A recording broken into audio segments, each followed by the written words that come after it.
નમસ્કાર વિદ્યાર્થી મિત્રો. તો વિદ્યાર્થી મિત્રો, દ્વિતીય સત્રાંત પરીક્ષા એટલે કે દ્વિતીય સત્ર પરીક્ષા 2025-26ની ધોરણ 8 વિષય છે વિજ્ઞાનની અંદર આપણે વિજ્ઞાનના પ્રશ્નપત્રનું સોલ્યુશન લઈને આવી ગયા છે વિદ્યાર્થી મિત્રો. તો વિદ્યાર્થી મિત્રો, ચાલો આપણે ચર્ચા કરીએ પ્રશ્નપત્ર ધોરણ 8 વિષય છે વિજ્ઞાન. પહેલો જ પ્રશ્ન છે આપણી પાસે, પ્રશ્ન નંબર 1. નીચેના દરેક પ્રશ્નોના ઉત્તર માટે આપેલા વિકલ્પોમાંથી સાચો વિકલ્પ શોધી પસંદ કરીને લખો. 12 ગુણના વિકલ્પો છે, 12 પ્રશ્નો છે. પહેલો જ પ્રશ્ન છે, સ્તન ગ્રંથિનો વિકાસ કયા અંતઃસ્ત્રાવની અસર હેઠળ થાય છે? તો સાચો જવાબ છે વિદ્યાર્થી મિત્રો ઓપ્શન બી, ઇસ્ટ્રોજન. બીજો પ્રશ્ન છે, મનુષ્યના દૈહિક કોષમાં રંગસૂત્રોની કેટલી જોડ હોય છે? તો સાચો ઓપ્શન છે ઓપ્શન બી, 23 જોડ હોય છે. જે પ્રકારના બળમાં માત્ર આકર્ષણ જોવા મળે છે તે કયું બળ છે? તો જવાબ છે વિદ્યાર્થી મિત્રો, ગુરુત્વાકર્ષણ બળ છે. ઓપ્શન સી સાચું છે. ચોથો પ્રશ્ન છે, સ્પ્રિંગ કાંટાનો ઉપયોગ શાના માપન માટે થાય છે? તો જવાબ છે વિદ્યાર્થી મિત્રો ઓપ્શન ડી, વસ્તુનું વજન માટે. 5મા નંબરનો પ્રશ્ન છે, મનુષ્યના કાન વડે કેટલી આવૃત્તિવાળો ધ્વનિ સાંભળી શકાતો નથી? એટલે મનુષ્યના કાન કેટલી આવૃત્તિવાળો ધ્વનિ સાંભળી શકાતો નથી? તો જવાબ છે વિદ્યાર્થી મિત્રો 20,000થી વધુ. એટલે આમાંથી 20,000થી વધુ ઓપ્શન ડી આવે છે વિદ્યાર્થી મિત્રો, 20,000 હર્ટ્ઝથી વધુ. છઠ્ઠો પ્રશ્ન છે, વાયોલિન, ગિટાર, વીણા એ કયા પ્રકારના વાદ્યોના ઉદાહરણ છે? તો જવાબ છે વિદ્યાર્થી મિત્રો, તાલ, તંતુ વાદ્યોના ઉદાહરણ છે. ઓપ્શન એ આપણી પાસે સાચો છે. ત્યારબાદ વિદ્યાર્થી મિત્રો ચર્ચા કરીએ પ્રશ્નો નંબર 7. ઇલેક્ટ્રોપ્લેટિંગની પ્રક્રિયામાં વિદ્યુત પ્રવાહની કઈ અસરનો ઉપયોગ થાય છે? તો સાચો ઓપ્શન છે ઓપ્શન બી, રાસાયણિક. 8મા નંબરનો પ્રશ્ન છે, 4 તીવ્રતાવાળા ભૂકંપ કરતાં 6 તીવ્રતાવાળો ભૂકંપ કેટલા ગણો વિનાશક શક્તિ ધરાવે છે? તો જવાબ છે વિદ્યાર્થી મિત્રો 100 ગણી, એટલે કે ઓપ્શન સી. 9મા નંબરનો પ્રશ્ન છે, આંખમાં પ્રવેશતા પ્રકાશના પ્રમાણનું નિયંત્રણ કોણ કરે છે? તો જવાબ છે વિદ્યાર્થી મિત્રો ઓપ્શન સી, આઈરિસ. 10મા નંબરનો પ્રશ્ન છે, નીચેના પૈકી કયા ગ્રહને ઉપગ્રહ નથી? તો જવાબ છે વિદ્યાર્થી મિત્રો બુધ, એટલે કે ઓપ્શન એ સાચો છે. બુધ ગ્રહને કોઈ ઉપગ્રહ હોતા નથી. 11મા નંબરનો પ્રશ્ન છે, રાત્રિ આકાશમાં દેખાતા બધા તારાઓમાં સૌથી તેજસ્વી તારો કયો છે? તો વ્યાધ, ઓપ્શન બી. 12મા નંબરનો પ્રશ્ન છે, કયો વાયુ પ્રદૂષક એસિડ વર્ષા માટે કારણભૂત છે? તો જવાબ છે વિદ્યાર્થી મિત્રો સલ્ફર ડાયોક્સાઇડ. કયો છે વિદ્યાર્થી મિત્રો? Sulphur dioxide. ત્યારબાદ વિદ્યાર્થી મિત્રો આપણી પાસે આવે છે પ્રશ્નો 1નો બ, વ્યાખ્યા આપો. ગમે તે 4, 5 આપ્યા છે, આપણે 5-5ની ચર્ચા કરીએ. પહેલો જ છે રજો નિવૃત્તિ. સ્ત્રીમાં 45થી 50 વર્ષની ઉંમરે ઋતુસ્રાવ એટલે કે માસિક ચક્ર બંધ થવાની ક્રિયાને રજો નિવૃત્તિ કહેવામાં આવે છે. બીજું છે દબાણ. એકમ ક્ષેત્રફળ દીઠ સપાટી પર લંબ રૂપે લાગતા બળને દબાણ કહે છે. દબાણ એટલે કે દબાણ એટલે પ્રેશર, P = F/A. ત્રીજા નંબરનું છે વાતાવરણ. પૃથ્વીની ચારે બાજુ આવેલા હવાના આવરણને વાતાવરણ કહે છે. શું કહે છે? વાતાવરણ કહે છે. ચોથો પ્રશ્ન છે, ઘોંઘાટ. અસુખદ અને અપ્રિય લાગતા ધ્વનિને અવાજને ઘોંઘાટ કહે છે. 5મા નંબરનો પ્રશ્ન છે, અર્થિંગ. વીજભારિત પદાર્થમાંથી વીજભારને પૃથ્વીમાં સ્થાનાંતરિત કરવાની પ્રક્રિયાને અર્થિંગ કહે છે. શું કહે છે? અર્થિંગ કહે છે. નીચેના પ્રશ્નોના એક વાક્યમાં ઉત્તર લખો. મધુપ્રેમહ રોગનું કારણ શું છે? એટલે કે ડાયાબિટીસ કહેવાય છે આપણે.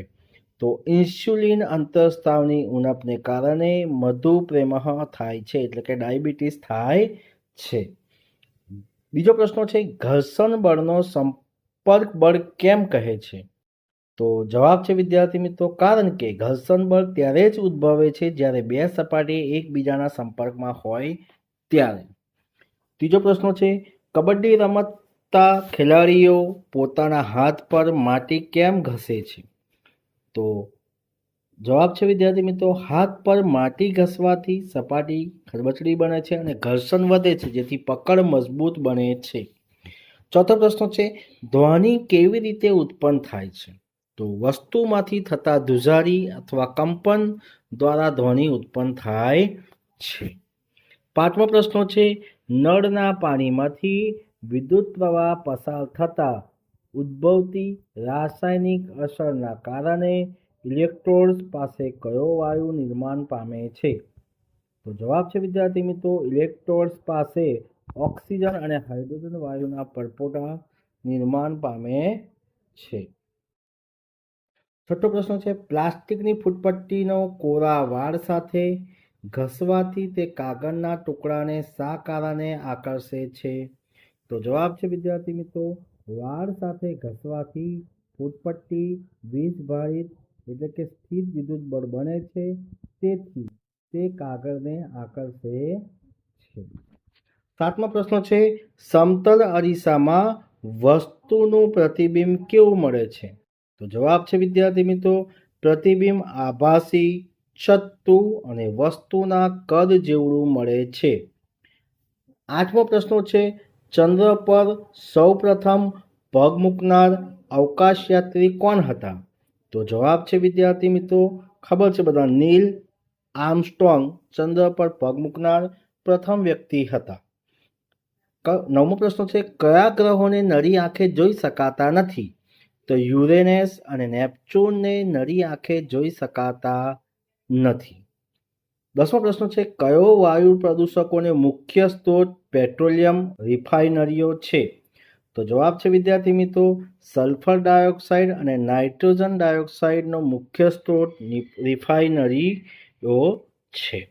ત્યારબાદ આપણી પાસે વિદ્યાર્થી મિત્રો આવે છે પ્રશ્ન 2નો બ, તફાવતના બે મુદ્દા લખો. 4 તફાવત છે, ગમે તે 3 લખવાના છે. 2 ગુણનો 1 તફાવત છે વિદ્યાર્થી મિત્રો. તો સૌથી પહેલા આપણી પાસે છે સરકતું ઘર્ષણ અને લો ટર્ન ઘર્ષણ. સરકતું ઘર્ષણની વાત કરીએ, જ્યારે એક વસ્તુ બીજી વસ્તુની સપાટી પર સરકતી હોય ત્યારે ઉદ્ભવતા ઘર્ષણને સરકતું ઘર્ષણ કહે છે. લો ટર્ન ઘર્ષણની વાત કરીએ, જ્યારે એક વસ્તુ બીજી વસ્તુની સપાટી પર ગબડતી હોય ત્યારે ઉદ્ભવતા ઘર્ષણને લો ટર્ન ઘર્ષણ કહે છે. બીજો મુદ્દો છે, સરકતા ઘર્ષણનું મૂલ્ય લો ટર્ન ઘર્ષણ કરતાં વધુ હોય છે. લો ટર્ન ઘર્ષણનું મૂલ્ય સરકતા ઘર્ષણ કરતાં ઓછું હોય છે. બીજો તફાવત છે નિયમિત પરાવર્તન અને અનિયમિત પરાવર્તન. તો નિયમિત પરાવર્તન, જ્યારે પ્રકાશ સમાંતર કિરણો લીસી અને ચકચકતી સપાટી પર આપાત થાય ત્યારે પરાવર્તિત કિરણો પર એકબીજાને સમાંતર રહે છે. જ્યારે પ્રકાશના સમાંતર કિરણો ખરબચડી સપાટી પર આપાત થાય ત્યારે પરાવર્તિત કિરણો જુદી જુદી દિશામાં વિખેરાઈ જાય છે. બીજો પ્રશ્ન છે, આ પ્રકારનું પરાવર્તન સમતલ અરીસા જેવી સપાટી પર જોવા મળે છે. બીજો પ્રશ્ન છે, આ પ્રકારનું પરાવર્તન પુસ્તક, ટેબલ કે દિવાલ જેવી સપાટી પર જોવા મળે છે. ત્રીજો પ્રશ્ન છે, સપ્તર્ષિ નક્ષત્ર અને શર્મિષ્ઠા નક્ષત્ર. તો સપ્તર્ષિ આ નક્ષત્રમાં 7 અગ્રગણ્ય તારાઓ હોય છે, જે મોટા કડછા ચમચા જેવા આકાર ધરાવે છે. શર્મિષ્ઠા નક્ષત્ર આ નક્ષત્રમાં 5 તારાઓ હોય છે, જે અંગ્રેજી અક્ષર W કે M જેવા આકાર ધરાવે છે. સપ્તર્ષિ નક્ષત્ર તે ઉનાળામાં રાત્રિના પ્રથમ ભાગમાં આકાશમાં દેખાય છે. શર્મિષ્ઠા નક્ષત્ર તે શિયાળામાં રાત્રિના વહેલા ભાગમાં આકાશમાં દેખાય છે. ચોથો પ્રશ્ન છે, આંતરિક ગ્રહ અને બાહ્ય ગ્રહ. તો આંતરિક ગ્રહ જે ગ્રહ પૃથ્વીની કક્ષાની અંદર એટલે કે સૂર્યની નજીક આવેલા છે, બુધ, શુક્ર, પૃથ્વી અને મંગળ. બાહ્ય ગ્રહ જે ગ્રહો મંગળ કક્ષાની બહાર આવેલા છે ગુરુ, શનિ, યુરેનસ અને નેપચ્યુન. બીજો પ્રશ્ન છે, આ ગ્રહને ખૂબ જ ઓછી સંખ્યામાં ઉપગ્રહ હોય છે અથવા હોતા નથી. બાહ્ય ગ્રહની વાત કરીએ તો આ ગ્રહને મોટી સંખ્યામાં ઉપગ્રહો અને ફરતા વલયો હોય છે. ત્યારબાદ વિદ્યાર્થી મિત્રો આપણી પાસે આવે છે પ્રશ્ન 3 અ. નીચેના પ્રયોગો આકૃતિ દોરી વર્ણન કરો. 3 પ્રયોગો છે વિદ્યાર્થી મિત્રો. આપણે સોલ્યુશનની ચર્ચા કરીએ. આકૃતિ તો તમને ખબર જ છે. પહેલો જ પ્રયોગ છે, પ્રવાહી પાત્ર તળિયા પર દબાણ લગાડે છે તે પ્રવાહી ઊંચાઈ પર આધાર રાખે છે તે દર્શાવવું. સાધનની વાત કરીએ તો પારદર્શક કાચની નળી અથવા પ્લાસ્ટિકની નળી, રબરનું પાતળું પડ, ફુગ્ગો, પાણી. પદ્ધતિની વાત કરીએ તો એક કાચની નળી લો, તેની નીચે છેડે રબરનો પડ ચુસ્ત રીતે બાંધો. નળીને ઊભી પકડીને તેમાં થોડું પાણી રેડો અને રબરના પડના ઉપસેલા ભાગનું અવલોકન કરો. હવે નળીમાં વધુ પાણી ભરો અને ફરીથી રબરના પડને ઉપસેલા ભાગનું અવલોકન કરો. અવલોકન: જેમ નળીમાં પાણી ઊંચાઈ વધે છે તેમ રબરનું પડ વધુ બહાર તરફ ઉપસે છે.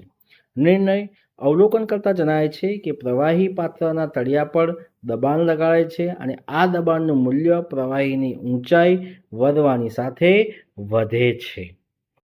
બીજો પ્રયોગ છે વિદ્યાર્થી મિત્રો, ધ્વનિ પ્રસરણ માટે માધ્યમ જરૂરી છે તે દર્શાવો. તો સાધનો એની અંદર વિદ્યાર્થી મિત્રો જોઈએ, કાચનો ગ્લાસ, બેલજાર, સેલફોન અથવા ઇલેક્ટ્રિક બેલ, વેક્યુમ પંપ. પદ્ધતિ: એક કાચના ગ્લાસમાં સેલફોન મૂકો, બીજા ફોનથી તેના પર રિંગ કરો, અવાજ સ્પષ્ટ સંભળાશે. હવે ગ્લાસમાંથી હવા ધીમે ધીમે ખેંચી લો અને ફરીથી રિંગ કરો. જેમ જેમ હવા ઓછી થશે તેમ અવાજ ધીમો થતો જશે. અવલોકન: જ્યારે ગ્લાસમાં હવા સંપૂર્ણપણે નીકળી જાય છે ત્યારે અવાજ સંભળાતો બંધ થઈ જાય છે. નિર્ણય: ધ્વનિ પ્રસરણ માટે હવા કે અન્ય માધ્યમની જરૂર હોય છે. શૂન્યાવકાશમાં ધ્વનિ પ્રસરતો નથી. ત્યારબાદ લીંબુનો રસ ત્રીજો પ્રયોગ છે અને વિનેગર વિદ્યુતનું વહન કરે છે તે નક્કી કરવું. તો સાધનો: ટેસ્ટર, બેટરી બલ્બ અને જોડાણ તાર, બીકર, લીંબુનો રસ અથવા વિનેગર. પદ્ધતિની વાત કરીએ તો એક નાની બીકરમાં થોડું લીંબુનો રસ અથવા વિનેગર લો. ટેસ્ટરના 2 મુક્ત છેડા દ્રાવણમાં ડુબાડો. ધ્યાન રાખો કે છેડાઓ એકબીજાને અડે નહીં. જુઓ કે ટેસ્ટરનો બલ્બ પ્રકાશિત થાય છે કે નહીં. અવલોકન: જ્યારે છેડાઓ લીંબુના રસ કે વિનેગર ડુબાડવામાં આવે છે ત્યારે ટેસ્ટરનો બલ્બ પ્રકાશિત થાય છે અથવા ચુંબકીય સ્વાય કોના વર્તન દર્શાવે છે. નિર્ણય: લીંબુનો રસ અને વિનેગર એ વિદ્યુતનો વાહકો છે. ત્યારબાદ આપણી પાસે વિદ્યાર્થી મિત્રો આવે છે પ્રશ્નો 4અ. નીચેના પ્રશ્નોના મુદ્દાસર ઉત્તર લખો, ગમે તે 2. બરાબર છે, 4 ગુણના છે. પહેલો જ પ્રશ્ન છે, મનુષ્યમાં લિંગ નિશ્ચય સમજાવો. મનુષ્યના કોષના કોષ કેન્દ્રોમાં 23 જોડ રંગસૂત્રો આવેલા હોય છે. તેમાંથી 22 જોડ દૈવિક રંગસૂત્રો હોય છે, 1 જોડ લિંગી રંગસૂત્રો હોય છે. લિંગી રંગસૂત્રોની વાત કરીએ, સ્ત્રીમાં XX લિંગી રંગસૂત્રો હોય છે જ્યારે પુરુષમાં XY લિંગી રંગસૂત્રો હોય છે. જનન કોષો: સ્ત્રીના અંડકોષમાં હંમેશા X રંગસૂત્રો હોય છે. પુરુષના શુક્રકોષમાં 2 પ્રકારના હોય છે, એક જેમાં X હોય અને બીજા જેમાં Y હોય છે. નિશ્ચયનની પ્રક્રિયા: જો X રંગસૂત્રો ધરાવતા શુક્રકોષ અંડકોષના ફલન કરે તો યુગ્મન જ XX બનશે અને જન્મનાર બાળક છોકરી હશે. જો Y રંગસૂત્રો ધરાવતા શુક્રકોષ અંડકોષનું ફલન કરે તો યુગ્મન જ XY બનશે અને જન્મનાર બાળક છોકરો હશે. ભૂકંપ શાથી થાય છે? ભૂકંપ વખતે કઈ સાવચેતી રાખવી જોઈએ? તો ભૂકંપ થવાનું કારણ પૃથ્વીની સૌથી બહારના પડ સળંગ નથી પરંતુ ટુકડાઓમાં વિભાજિત થયેલું છે, જેને પ્લેટો કહે છે. જ્યારે આ પ્લેટો એકબીજા સાથે ઘસાય છે અથવા અથડાય છે ત્યારે પૃથ્વીના પોપડામાં ધ્રુજારી ઉત્પન્ન થાય છે, જેને ભૂકંપ કહે છે. ભૂકંપ વખતે રાખવી પડતી સાવચેતી: જો તમે ઘરમાં હોવ તો ટેબલની નીચે આશ્રય લો અને ધ્રુજારી બંધ ના થાય ત્યાં સુધી ત્યાં જ રહો. ઊંચી ભારે વસ્તુઓથી દૂર રહો. જો તમે બહાર હોવ તો ઇમારતો, વૃક્ષો ઉપરથી પસાર થતી વિદ્યુત લાઈનો દૂર ખુલ્લા સ્થળે જાઓ. તમે વાહનોમાં હોવ તો તેની સુરક્ષિત જગ્યાએ ઊભું રાખી અંદર જ રહો. ત્યારબાદ વાત કરે છે કેલિડોસ્કોપની રચના વર્ણવો. કેલિડોસ્કોપ પ્રકાશના પરાવર્તનના સિદ્ધાંત પર કામ કરતું સાધન છે. અરીસાની ગોઠવણી. આમ અરીસા આશરે 15 સેમી લાંબી અને 4 સેમી પહોળી 3 લંબચોરસ પટ્ટીઓ લેવામાં આવે છે. આ ત્રણેય પટ્ટીઓ એકબીજા સાથે 60 અંશનો ખૂણો જોડીને પ્રિઝમ જેવા આકાર બનાવવામાં આવે છે. નળીની રચના. આ અરીસાના માળખાને એક બોર્ડ નળાકાર નળીમાં ફિટ કરવામાં આવે છે. છેડાઓનો નળીને એક છેડે, માધ્યમ છેડે અને તેવા કાર્ડબોર્ડ તકતી લગાડવામાં આવે છે જેથી અંદર જોઈ શકાય છે. બીજા છેડે કાચના એક ગોળાકાર પ્લેટ લગાવી તેના પર રંગીન કાચના ટુકડા રાખવામાં આવે છે. તેને ઉપગ્રહ દુધિયા કાચની પ્લેટો બંધ કરવામાં આવે છે. ત્યારબાદ વૈજ્ઞાનિક કારણ આપી સમજાવો. ગમે તે 3.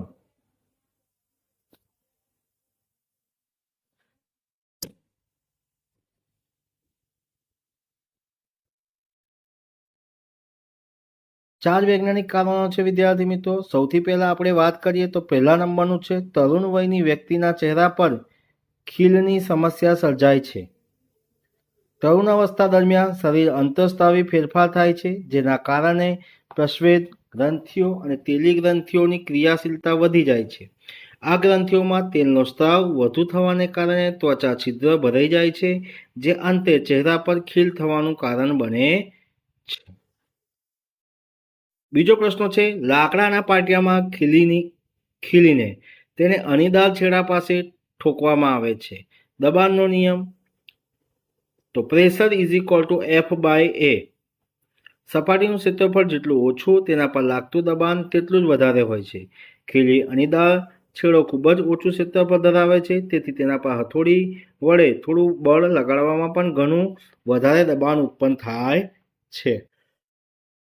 આ વધારે દબાણના કારણે ખીલી સરળતાથી લાકડાના પાટિયામાં અંદર ખૂંપી જાય છે.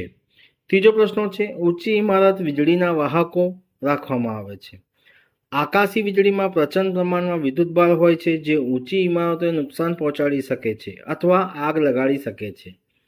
વીજળીનો વાહક ધાતુનો સળિયો હોય છે જેના એક છેડો હવામાં અને બીજો છેડો જમીનમાં ઊંડે અર્થિંગ કરેલો હોય છે. જ્યારે વીજળી ઇમારત પર પડે છે ત્યારે આ વાહક તે વિદ્યુતભારના ઇમારતને નુકસાન પહોંચાડ્યા વગર સીધો જમીનમાં ઉતારી દે છે. આ ઇમારતનું રક્ષણ થાય છે.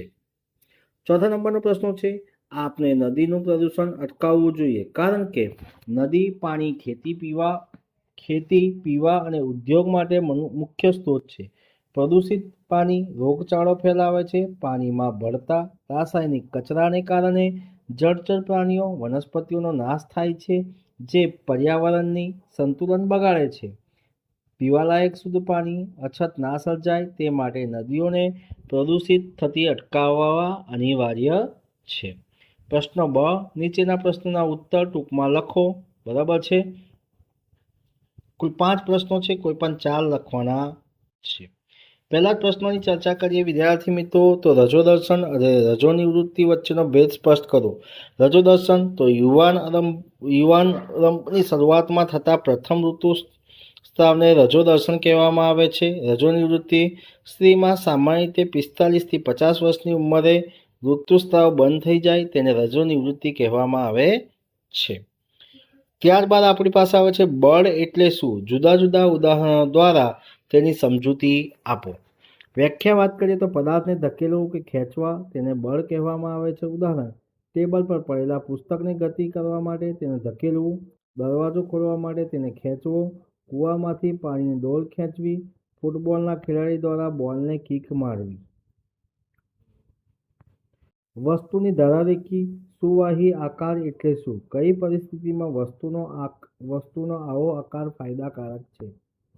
તો ધારારેખી આકાર જે પદાર્થનો આકાર આગળને પાછળથી સાંકડો તથા માધ્યમથી પહોળો હોય તેને ધારારેખી આકાર કહે છે. ફાયદાકારક પરિસ્થિતિ જ્યારે કોઈ વસ્તુ હવા કે પ્રવાહી તરલમાં ગતિ કરતી હોય ત્યારે આ ઘર્ષણ ઘટાડવામાં મદદરૂપ થાય છે. દાખલા તરીકે વિમાન, માછલી, વાહનો આકાર ધારારેખી હોય છે, જેથી તે ઉર્જાનો વ્યય ઘટાડી ઝડપથી ગતિ કરી શકે છે. ચોથો પ્રશ્ન છે, વીજળી પહેલા દેખાય છે અને મેઘગર્જના પછીથી સંભળાય છે. આનું કારણ સમજાવો. તો આનું મુખ્ય કારણ પ્રકાશની ઝડપ, ધ્વનિની ઝડપ વચ્ચેનો તફાવત છે. પ્રકાશની ઝડપ, ધ્વનિની ઝડપ આશરે 340 મીટર પર સેકન્ડ કરતાં ઘણી વધારે હોય છે. તેથી એક જ સમયે ઉત્પન્ન થવા છતાં પ્રકાશ આપણા સુધી અત્યંત ઝડપથી પહોંચે છે, જ્યારે ધ્વનિને પહોંચાડતા થોડો સમય લાગે છે.